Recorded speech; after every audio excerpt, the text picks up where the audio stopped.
contrôle wala bokk ñu takkaloon ko li nga xam te ne moo di bracelet électronique bi waaye également assigné ko à résidence ñeneen ñi nga xam te ne ñoom lañ doon tudd ci dossier bi également ku ci mel ne Cheikh Gueye l'entrepreneur moom aussi foofu la mujj ginnaaw biñ ko mandat de dépôt woon ba noppi finalement takkal nañ ko lam bi moom également en attendant ko ñu yegg ci li nga xam te ne moo di ci cappandawul dossier boobule. waaw bon gis nga Mohamed gis nga enquête. Il faut faire très attention si enquête yi am ak nu koy gars yi di diligenter ba fa muy egg il faut faire très attention sinon boo deful ndànk mun nga ci wax loo xamante ni soit doo ko maîtriser wala nga wax ci loo xamante ni du noonu gis nga au début bu ñu fàtte ne y a 3 versions mais 3 versions différentes kii nee na maa ko boole ak le ministre ah le ministre est venu pour dire que ne moom dañ ko doon offrir gracieusement 50 millions mu retourné ko diplomatiquement comme l'a dit Momo. Kële wax ne il me demandait 250 millions dans un premier temps ma jox ko 50 millions ça ne lui a pas plu mu bëgg ma ko delloo. Donc il y a 3 versions différentes mais devant l'enquêteur ñi nga xamante ni tey ñooy enquêter mbir. bu ñuy enquêter am na loo xamante ni yow xëy na peut-être doo ko xam c'est pourquoi des fois chaque fois ñuy wax les avocats un dossier bu nekk en cours ñoom duñ ci wax parce que ils préfèrent bàyyi ba keroog ñuy kii moment bi ñu waree wax ñoom xam nañ ko pour ñu expliquer mais pour l'instant comme le dossier est en cours nekk nañ ci biir ñu jël Ismaïla Madior def ko sous bracelet électronique def ko sous surveillance sous résidence surveillée assigné ko résidence surveillée résidence surveillée boobu xam nga est-ce que xam nga ne Ismaïla Madior pour mu génnoon sax mën a dem fenn wala pour mu am visite sax il faut l'aval au moins de la justice pour mu mën ko am loolu lañ ko defoon les autres dañ leen mettoon sous mandat dépôt conditions yi tax ñu war leen mettre sous mandat dépôt kenn xamu ko est-ce que présenté nañ suffisamment de garantie ba war a mën a tax ñoom ci période boobu ñu war a mën a am peut-être liberté provisoire wala ñu mën a am sous bracelet électronique te bu ñu fàtte ne bracelet électronique bi bu ñu la koy def dañ la koy laaj dañ lay demander d'abord il faut nga am sa aval ba nga d'accord si Ismaïla Madior dañ ko demander certainement ba mu d'accord si loolu pour ñu mën ko def li ñu ko def nii teg ko ñii mënuma xam au juste lan moo xew ba waroon ba ñu defoon leen sous mandat dépôt est-ce que xam naa daal lenn est-ce que présenté nañu suffisamment de garantie pour def xam nga tout à l'heure moom mi ngi naan citoyen lambda ak kii kële c'est un ancien ministre certes bon ni ñu ko def sous résidence surveillée lañ ko def mettre ko bracelet électronique c'est presque la prison ñii dañ leen mettoon sous mandat dépôt li tax ñu mettoon leen sous mandat dépôt xamuñu lan moo tax ñu mettoon leen sous mandat dépôt peut-être que remplir ñu garantie yi war a mën a tax ñu war leen mën a def sous bracelet électronique te bracelet électronique dafay wute nañu def Ismaïla Madior defuñu ko woon ci jamono yooyu defuñu ko woon l'autre comment dirais-je kii la kële nu mu tudd l'actuel président de l'Assemblée nationale El Malick dañ ko mettoon sous bracelet électronique mais il pouvait vaquer à ses occupations mais dafa am zone boo xamante ni fa nga mën a yem doo fa mën a bouger Dakar la doon yem kii bokkul le cas de Ismaïla bokkul kii biir këram la nekk dafa nekk su lu grave moo am ci moom c'est à peu près la même chose que li ñu defoon ndom si yàlla si l'ancien ministre là te nekkoon si sport bi nekkoon CIO Lamine Diack xam nga c'est exactement la même chose alors ñii nag munoo wax ne bokkuñu ci mbir mi munoo wax ne bokk nañ ci parce que nag après tout dafa am loo xamante ni ñëpp war nañ ko daggu nangu ko le corrupteur ak le corrompu ci àtte ñoo yem benn àtte ñoom ñaar ñëpp ñoo bokk benn xanaa kay peut-être dañuy xool degré de responsabilité yi ku ci nekk pour mën la daan mais ñoom ñaar presque boo koy xool ci biir ñoo bokk benn àtte kii corrompe ak ki ñu corrompe ñoo bokk benn àtte ñoom ñëpp justice daf leen daan beneen bi si topp ki nga xamante ni nee nañ dafa moo leen mettre en rapport mais sur quoi il s'est basé pour le mettre en rapport. ak lan donc kooku aussi duñ ko bàyyi noonu. nekkoon le directeur de construction. le directeur mais il faut ñu téye ko. pour xam lan la. léegi li si xew ba am mooy les tenants et les aboutissants ñun mënaguñu xam au fond lan la ba tax na ñoom bu ñu leen mettoon sous mandat de dépôt ba war a tax tey ñu war leen génnee mettre leen sous bracelet électronique c'est ça qu'on doit loolu la ñu war a creuser pour xam lan la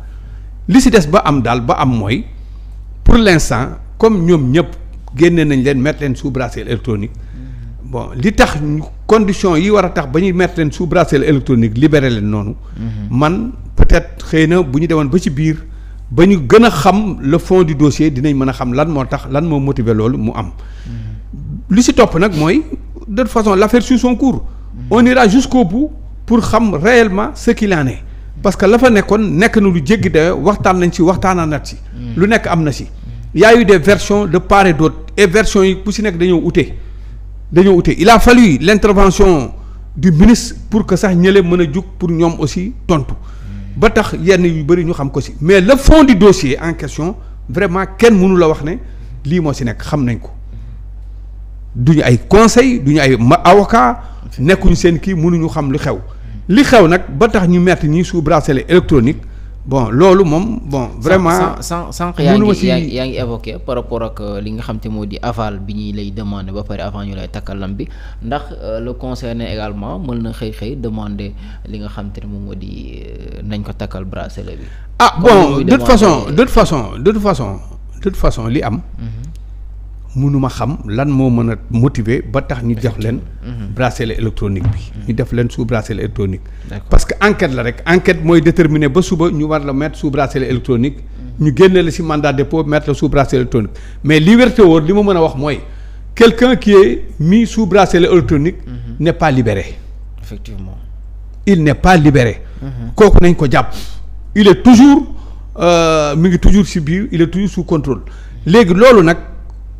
bu ñu demee ba audience mooy mën a wax suba leneen luy mën a xew yëpp li am de toute façon man foofu laa si mën